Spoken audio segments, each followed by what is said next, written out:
Test 1, 2, 3. So the machine's finally done.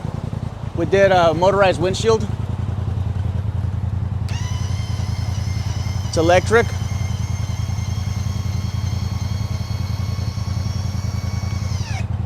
Nice and tight. Moving on to the cage. This is a tall boy cage. It's 2 inches taller.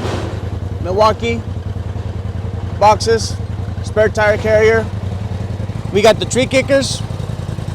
And a rear bumper. We also did a front bumper on this machine. It's a standalone bumper. It's not an integrated bumper. But it's nice and solid. The windshield's are motorized. It's got a safety glass. Just the actuators that tilt it up? Yeah, it's the actuators and it's just controlled by a button. It's more of a cool factor. It's functional.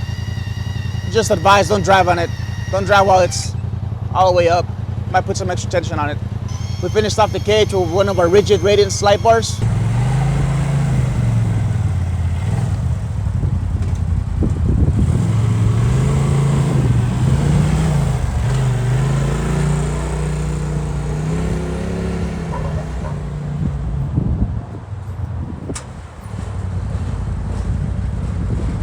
What are you doing?